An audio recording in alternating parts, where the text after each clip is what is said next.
Welcome back to another episode of Light Beer, Dark Money. I'm Sean Noble. I'm a very grovelly Chris Clements. Grovelly, Chris. Gravelly. It is Thursday, October 18th. The weather has changed. 16th, October 16th. Sean, and yes, it was chilly this morning. It was 57 degrees on the way to the gym. Yeah. I took a picture of it, put it online with the echoing chorus of hallelujah. Yes, it is October 16th, and fall has arrived in the Valley of the Sun. Yes. So. 80s during the day, 50s at night. Right. For as long as the eye can see. That's right. This is the 9 months of paradise we always dream about in July. This is why we're here. Yeah. This is why we're here. Yep. So, since we last met, major development with the ceasefire in Israel. The ceasefire / quagmire. Yeah. Well, ceasefire, great thing. Got Getting the hostages back. Just great thing. Massive. Now they're trying to sift through the rubble to find folks who might have perished. Yeah, and it drives me nuts that now Hamas is saying, "Oh, we don't really know where the other bodies of the hostages are." That's outrageous. And they're lining up different tribes and people who supposedly might have been against them during the conflict, and shooting them in the streets. Yeah, lovely. In case you ever needed to know the nature of Hamas and that they are animals and they have no regard for human life, just watch as this is playing out. Right now. Their own people. Yeah. But we have to. I mean, for all the people, and this is the one thing that I just was kind of like. I mean, it brought tears to my eyes because there were people over and over and over again that said, "Give up. Stop bombing Gaza. Stop the war. Ceasefire. Doesn't matter about the hostages. We're not going to ever get them back. You just need to stop the quote-unquote genocide." Yeah. And they didn't. And the Trump administration, Trump himself, held the line, backed up Israel when they needed it, pushed Israel when they needed it, and they made this happen. Yeah. I mean, this is the most significant. I mean, I don't think people really understand how significant. I mean, maybe they do, but they don't want to. They don't want to admit that it was Trump who got this done. Well, Hillary Clinton seemed to admit that it was Trump that got it done, but there were so many other things that had to happen to make it happen.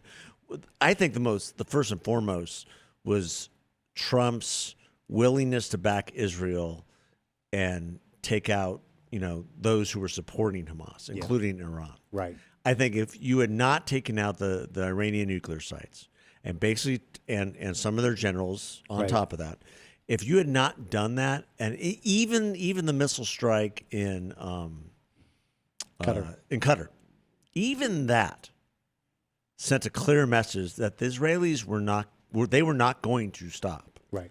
And so I think the diplomatic piece then came together as, okay, how do we make everyone stop, and how do we make sure that everyone can save some face? Yeah.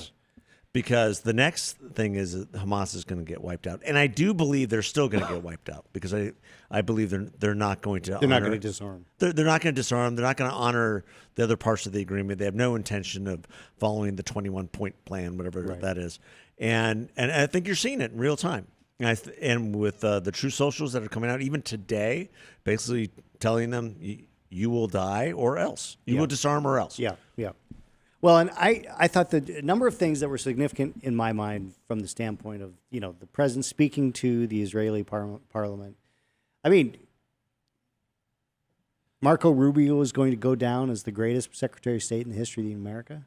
Coming out of those words coming out of Donald Trump's mouth was just amazing. Well, we knew that was going to be the case when he was nominated. We knew during his confirmation he gave a master class. Yeah. Out of all the nominees. Yeah. All the nominees. I'm just trying to think of some of the other ones that were interesting in terms of confirmation. His confirmation hearing, he got 99. Something like that. Yeah, something like that. He was the only one. And ever since then, when he's gone back, even Chris Von Hollen trying to, say how disappointed he was in his vote, it's like, whatever. Yeah. Because he just knows this stuff backwards and forwards. And he's just done a masterful job. Yeah, he's tremendous. And he's doing more jobs than anybody else in D.C. Well, he's head of USAID, and he's head of the State Department, and who knows what else. Yeah, I mean, and so just absolute kudos to the president, to the vice president, to the secretary of state, to the envoys. I mean, it was amazing. Yeah, and he absolutely deserves the Nobel Peace Prize.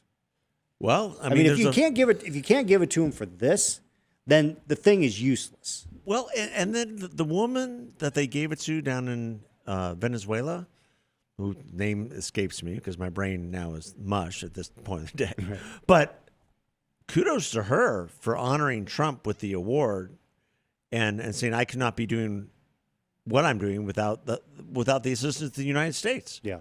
And you notice Trump has said nothing. Yeah. Like, whatever. I'm going to keep doing what I'm doing. That absolutely is the right approach. Too. Yep. But unanimous. I mean, even Vladimir Putin made a statement and said, "This is ridiculous. The man deserves the prize." Well, and they're going to meet next week. Yeah. So maybe we get another big deal. Well, otherwise those Tomahawk missiles might come in handy. And he mentioned that yesterday. Again, the point. I mean, this excuse me, goes back to the peace through strength. Yeah. I mean, and the fact that he's willing to release Tomahawk missiles to which can reach well inside Russia. Absolutely. Yeah. I mean, we're talking precision bombing. Yeah. So, no, I totally agree with you. I've never believed that the United States showing any type of weakness on the world stage gets us anything. I mean, and then the Biden people, who are these people? Anthony Blinken say, well, he was just following the 10-point plan and made it the 20-point plan because we had been doing this for quite some time. Yeah, I'm going to go to Ukraine and sing with the band now. I'm telling you, yeah. I mean, I'm telling you, never have I been more convinced at how right John McCain was. McCain was right? If people remember when Anthony Blinken was before the Senate for confirmation as Assistant Secretary of State, John McCain said he's the most dangerous person in America. Yeah, John McCain was right about a lot of people on that team. Yeah. A lot of people on the Obama team, too, including James Clapper and John Brennan. Right. They hated John McCain, and John McCain did not really like them. Well, for good reason. Yeah. He doesn't like traitors. No. Yeah, is there any bigger traitor than John Brennan? No. Certified member of the Communist Party in 1976. This guy was running the CIA. He's going to get indicted soon. John Clapper's going to get indicted. There's John Bolton this week. Yeah. Here it comes. I mean, the FAFO election rolls on, ladies and gentlemen. Just rolls on. It's a beautiful thing.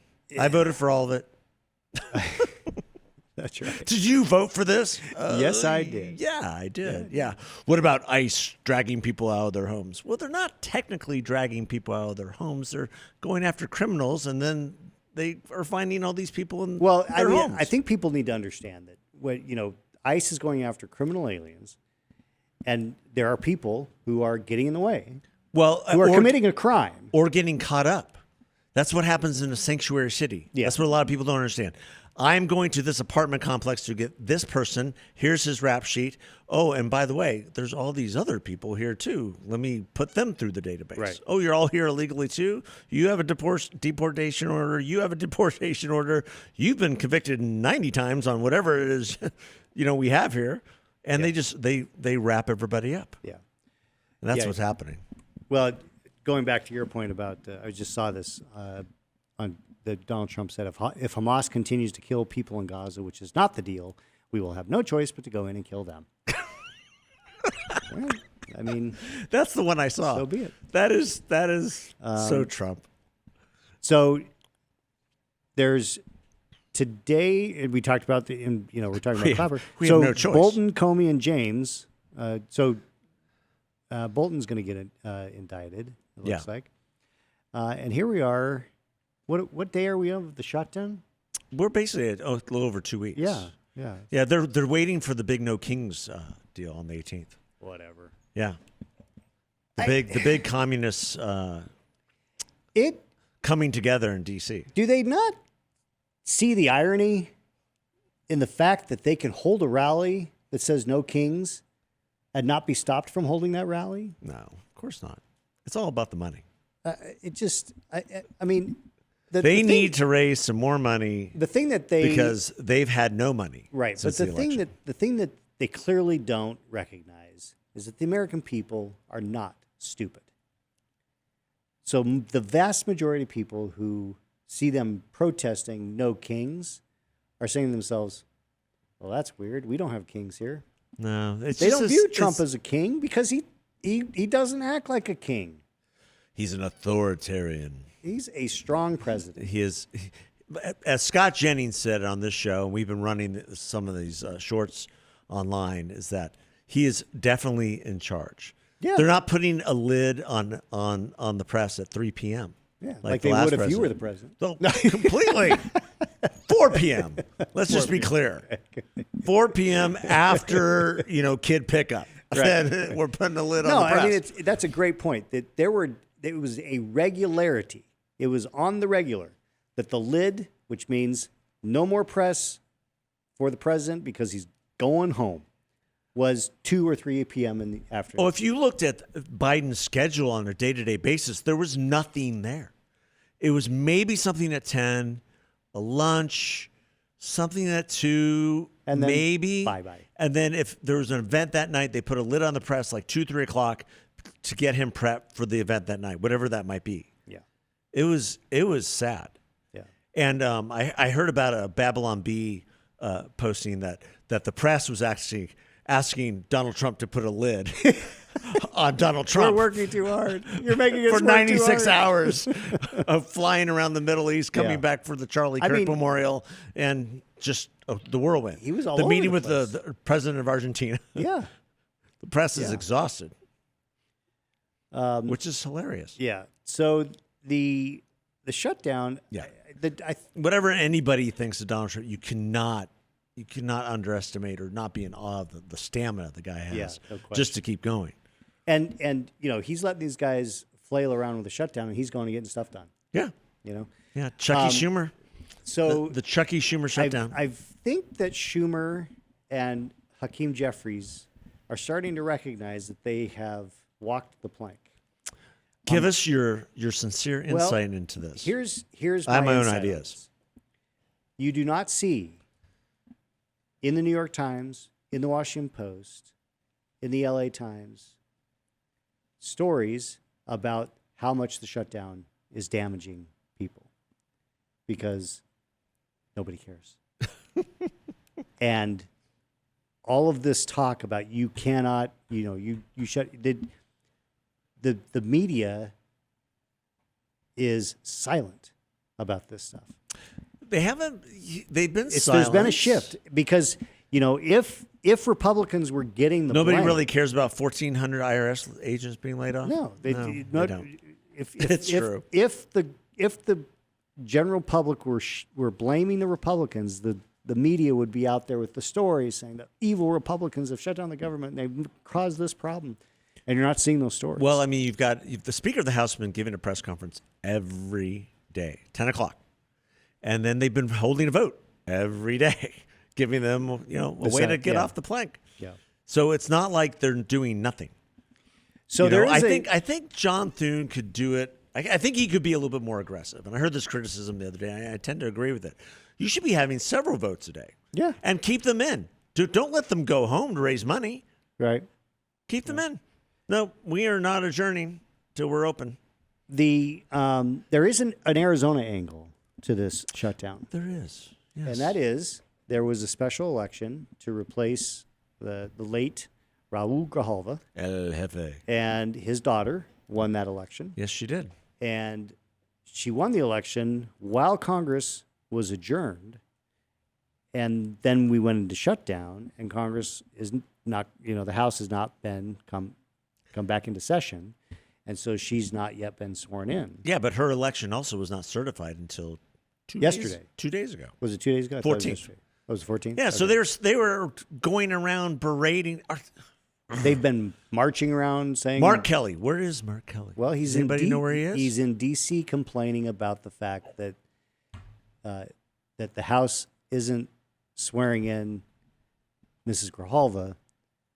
But that was a week ago. But when her election wasn't even certified. This is all in his hands because if the Senate voted for the continuing resolution, the Biden budget, I might add, we'd be back in business. We would be in session. Yes. Yes. Right now, it is literally the Democrats in the Senate that are preventing the swearing in of the Democrat member from Arizona. So apparently she is a new member of the squad because she was parading around the halls of Congress with squad members. Well, protesting the fact she hadn't been. She wouldn't have been. I mean, Grijalva was the founder of the Progressive Caucus. Yes. Yeah, she's probably more liberal than her dad. Yeah. So yeah, she just doesn't have the mouthpiece that she wants right now. But it was amazing. And Speaker Johnson's like, well, first of all, her election hasn't been certified by the Secretary of State. So to our knowledge, we have nothing to seat. Right. And that was done, like you said, 2 days ago, and we're not in session. Right. So House rules are we have to be in session. Yeah.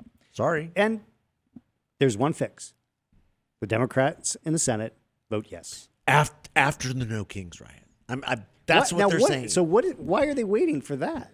Because it's all about the money. They think, so they're so beholden to their base that they truly believe that the base will have a conniption if they open up the government before this rally. Oh. Because all the attention will be on the rally and the fact that Trump is Hitler and Trump is this and the Republicans are evil and we're all evil, Nazi, fascist, whatever. That's going to be the whole rally. Yeah. By certified communists, by the way. Yeah. Can't make it up. So the other thing we haven't talked about, I don't think, is we haven't been here like in a week. I had Jay Feely here last week. That's right. I was out of town. You know, he's a Michigan man. Yes. Yeah. And their team lost over the weekend. Oh, well, I'm sorry for him. Yeah. Go Trojans. That's all I'll say on the matter. The crazy, outrageous text messages that have been exposed in Virginia, written by the man who's running for Attorney General of Virginia. Yeah. Jay Jones. Said that he wished that his Republican colleague took two to the head and that his children were killed. Yeah, this is serious. This is actually, there's nothing to joke about. The fact that the leading candidate for governor, Abigail Spangler, whatever her name is, the fact that she stood on a stage last week with Winsome Earl Sears, and Winsome pleaded with her, can't you condemn this? Did you see this? Yeah, I did. Anyone who's listening to this or watching this, please go to YouTube, watch this. Winsome Sears did a masterful job of trying to actually talk to her as a woman, as a mother. Like, wouldn't you be outraged if someone had said this about you and your children? Right. Your 3 children? Abigail? And she would not look at her, and she would not say a word. I hope they run that ad. They have to just run it daily, multiple times, all the way to the election. It just shows a level of unfeeling. And I was thinking about this, and I know this is not true for the majority of Democrats, but the Democrats are becoming the demonic death cult. Well, I mean, there are people in the party that want people dead. Right. And it's unfathomable. You can't have a viable party and try to appeal to the middle of America, which is God-fearing, gun-toting, whatever you want to say, Barack Obama, and have a viable future. Just that exchange was stunning in how inhuman Abigail was. It is not a human reaction to stare stone-faced, straightforward. She just kept looking down at her notes. And to just ignore a legitimate question from your opponent. I mean, Winsome was earnest. Like, When I listened to it, she wasn't trying to be caustic. She was trying to be caustic. She wasn't trying to be. It wasn't a gotcha question. It was actually a woman trying to appeal to another woman as mothers and saying, "Wouldn't you, how can you not condemn this? And how can you not, in the clearest terms, not condemn something like this?" What's crazy about it? These are our colleagues. These are our friends. What are you doing? What's crazy to me about it is that I don't know whether Winsome Sears was doing this. I mean, I know that she was truly perplexed as to why Abigail hadn't condemned this, which is why she was asking the question. What I don't think she was thinking through was that had Abigail engaged in that discussion and condemned that would have been a lifeline. She would have been back on top in the polls and win the race. And now she's in free fall. Because people would have said, oh, okay, well, she's at least smart enough to recognize that this is not okay. And she's willing to call this out. But the fact that she reacted the way that she did with silence and ignoring her and just looking stone-faced, it wasn't a gotcha moment, but it became a gotcha moment because she created a gotcha moment. Yeah. It's one of those things. I mean, you've been in campaigns long enough that you can't script. No. You don't know what's going to happen. It's completely unscripted. I mean, it didn't sound scripted at all. Other than the fact that she was going to ask her these questions, maybe, and the fact that Abigail just sat there and stood, like, looked at her sheet, wouldn't even look at the camera, like in shame. Yeah. And I heard about some focus group polling that was being done at that time with students, and where the vast majority of students were looking to vote for Abigail, and they were dumbfounded and perplexed. They couldn't believe it. It just made her. It creates, again, like this fringe of the Democratic Party. I'm not going to paint with a full brush. There's a fringe that's a death cult. Yeah. They want their opponents dead. And I don't believe that she's part of that, but she just wrapped herself in that. I mean, by not condemning something that is so heinous for him to even. Jay Jones, what a complete total slime bucket. Just a horrible excuse for a human being. After everything we've seen the last year with the assassination of the president twice, attempted assassination of the president twice, and then the assassination of Charlie Kirk, and these Democrats haven't figured it out. Like, you need to get on board with and figuring out this political violence question on your party, because it isn't happening on our side. Right. We have prayer vigils and light candles and walk around. Your people, burn down buildings and light fire to businesses and try to kill other people. Yeah.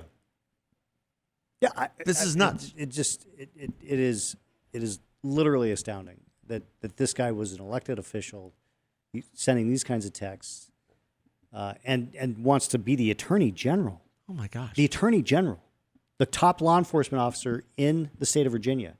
And he wants his political opponents to be shot. Well, and then you wrap that all up with the whole, men and women sports issue that is dominating Northern Virginia, dominating Loudoun County. We have a good friend, John Desser, and his kids are in schools there. And it's crazy. Yeah. Jay Jones would open that all up. And parents would be, whether you're Democrat or Republican, you're going to be outraged. Yeah, yeah. Because they finally made some progress on putting a stamp to it. In fact, there's some new polling coming out that young people identify themselves as non-binary or whatever, is declining rapidly. It's off a cliff. So the social contagion has broken. Yeah. Yeah, Good it is. Lord. I mean, there's generally gender dysphoria, which is a severe mental issue, but then there's the social contagion that we were all wrapped up in. You saw a huge spike in people identifying as transgender, and then all of a sudden, it's in the last 2 years, it's just gone down a cliff. Yeah, I think the tipping point really was the whole men and women sports thing. Yeah. I think more parents stood up and said, absolutely not. No way is my daughter, and it's mostly men trying to participate in women's sports, Right. going to be participating in this sport. We'll just forfeit. Yeah. There's been tons of forfeits all over the country. Well, and I think it was, and rightfully so. I actually give J.K. Rowling a lot of credit. Yeah. Because she has been steadfast and Matt Walsh with the amount of I mean, she has just taken it from all sides. It has been and she's such still a standing, and she is staying firm. And she's not saying that you can't be trans. She's not saying it's not a legitimate choice. She's saying that doing this with minors is dangerous. Oh, it's horrible. And then allowing trans it's both people to come into women's spaces. I Yeah. mean, that her example in Great Britain, where you have these safe havens for rape victims, that they were then allowing men to go into. Oh yeah. It's like, listen, what in the world? We should do an entire podcast about the UK. Oh, we need to get somebody on here that might need a whole series. And like the free speech issues. I mean, the fact that people are being arrested, praying in silent, on the street. The entire grooming gangs thing in Scotland, which is unbelievable. The immigration issues in the UK. I mean, there's people who are just. I'm glad it's now getting the attention that it deserves, but that attention is a warning to our own country. Right. And hopefully we've turned the corner on some of these issues. Yeah, I hope so. Yeah, but you're right about J.K. Rowling. She was alienated by her own cast. Right. Yeah. Emma Watson. Yeah. And then all of a sudden she's in an interview, a week ago, trying to make nice and and I saw an article, maybe it was in the New York Post, said she literally just destroyed her own career by creating some kind of olive branch. Not because she was creating an olive branch, because of the hypocrisy of it. Yeah. How do we get on this? I don't know. It's just Virginia. Oh, Virginia. Virginia. Well, the other race to watch it's a bare weather state. Is the governor's race in Commonwealth in New Jersey. Yes. So that one has become very close. So the Democratic candidate in the race, Mikey Sherrill. She went to South Lakes High School in Reston, Virginia. My wife's alma mater. Is that right? Yes. No kidding. Yeah. And then went off to the Naval Academy and cheated. She cheated? She cheated on something. Oh, that's right. There's a big cheating scandal in 1994. She was implicated. She did not walk with her class. She's refusing to release her records. They're sealed. Yeah. And she's like, well, I knew some of the people and I chose not to turn them in. And then she keeps changing her story. Yeah. Well, I think it's more than just that issue. New Jersey is a mess. Yeah, It's been a mess. This is a very interesting race because keep in mind, this is the off year, right? So this is the year after the presidential election. And typically the party in power in the White House loses these governor's races in New Jersey and Virginia. Yeah. It flips back and forth. Depending on in 2009, in power. When we had the situation, Chris Christie won New Jersey and McConnell won Virginia. McDonald Bill. won Virginia. And that was the precursor of Republicans capturing the House in 2010. So how these races go, the fact that they're close at this stage, at this point, says, well, we're in a situation that's a little different than your traditional off year situation going into a midterm, which technically should be bad for Republicans. Maybe it's not going to be as bad for Republicans. Well, the Republican candidate in New Jersey, my understanding, he's not shying away from Trump at all. Right. He's embracing all of it. Yeah. And really challenging her to answer for some of the policies she wants to pursue. Right. Well, and New Jersey's an odd state. It is. I mean, it's not purple. It's blue, but it's not deep blue. I mean, Trump performed 10 points better in New Jersey. There's Republican pockets in Jersey that are really hardcore Republican. And the indications of how this plays out tell us that House races across the country could be a little bit more competitive for Republicans staying in the majority. Yeah. Well, candidates matter, right? Candidates matter. Candidates matter. The way you run your race matters. Your authenticity matters. Yes. All that matters. And I think what's happening in both Virginia and New Jersey is illustrative of that. Yeah. Well, the Democrats are coming off as unauthentic. I mean, when you've got the lieutenant governor of Virginia pleading with you as a woman, as a mother, I'm still going off on that because I repeated it over and over the other day on YouTube, and I'm like, this is crazy. Well, and it goes to, I think, why this is an issue for Democrats is that they've leaned so far into the 20% issues that they are losing huge swaths of the American people, and thereby the midterms next year in 2026 are going to be better for Republicans than anyone has kind of assumed as part of the conventional wisdom of what happens in midterms. Yes, Republicans will field good candidates. They'll have good issues. But part of this will be because the Democrats have gone so crazy. Well, I think they're going to be able to point to a lot of success. And nothing breeds victory like success. Right. If a president is flailing from one issue to the other and putting a lid on the press at 3:00 in the afternoon, it's kind of hard to, run. Although, Joe Biden did better in the midterms than everybody, including us, suspected. Well, and that had a lot to do with their organization. And it had a lot to do with the overturning of Roe v. Wade. Roe v. Wade, which was a huge motivating factor. And now that's off the table. I mean, that's done. No, and if the economy maintains and grows and sustains, well, there's more peace. The tax cut bill now is working its way through the system of that stuff's going to start to matter. Well, it's the peace deals. Yeah, the tax bill, the big, beautiful, badass bill, as I like to call it.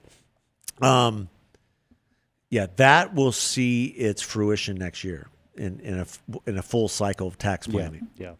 And we'll see what happens, how people move capital, right? How people invest, and it was still a little too soon. People were kind of holding back. There was so much cash from a business and investor perspective, like on the sidelines, and I think you're going to see a lot of that flooding back in the market. The tariff issues work their way out, and might have a larger trade deal with China here. Peace in Ukraine. Whatever good stuff. Whatever will we do? Whatever we will keep on winning. But the Middle East will still be a challenge. I think for the foreseeable future. I don't know if spiking the football. No, the groundwork's been laid, and obviously Hamas has to do the right thing, and if they don't, doesn't seem like they're going to. They're going to get killed.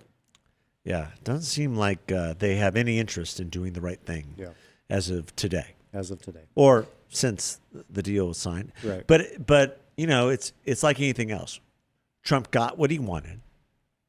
Israel got what they wanted, which is get the remaining out of the 250 that were taken, the remaining 20 back. And then it's up to Hamas. Yeah. Well, so Hamas has lost their leverage unless they can figure something else out. Yeah. Which is the scary part. For them. And for the people who are there still living in this quagmire. I mean, yeah. I saw a post today from somebody who had been living in that area, basically lamenting how, when 25 years ago, whenever it was, when the Israelis left Gaza, they took all their settlements, they moved all the Israelis out, they left this complete and total city community by the Mediterranean to the Palestinians, quote unquote, and they squandered it. Yeah. They completely squandered it. There was what he was saying, and I can't remember his name. Trillions of dollars would have flooded in. We could have built truly the first Palestinian quote unquote state, and we blew it because we entrusted our livelihoods to the terrorists. Yeah, to terrorists. Because we gave into hate. Right. Our hate was greater than the opportunity. Yeah. And I thought that was very astute and completely true. Well, hopefully they'll learn. You know, and there can be peace. It's a spiritual battle. It's been going on for centuries. How you change people's hearts? Well, I know of only one thing that can change people's hearts, and that's Jesus.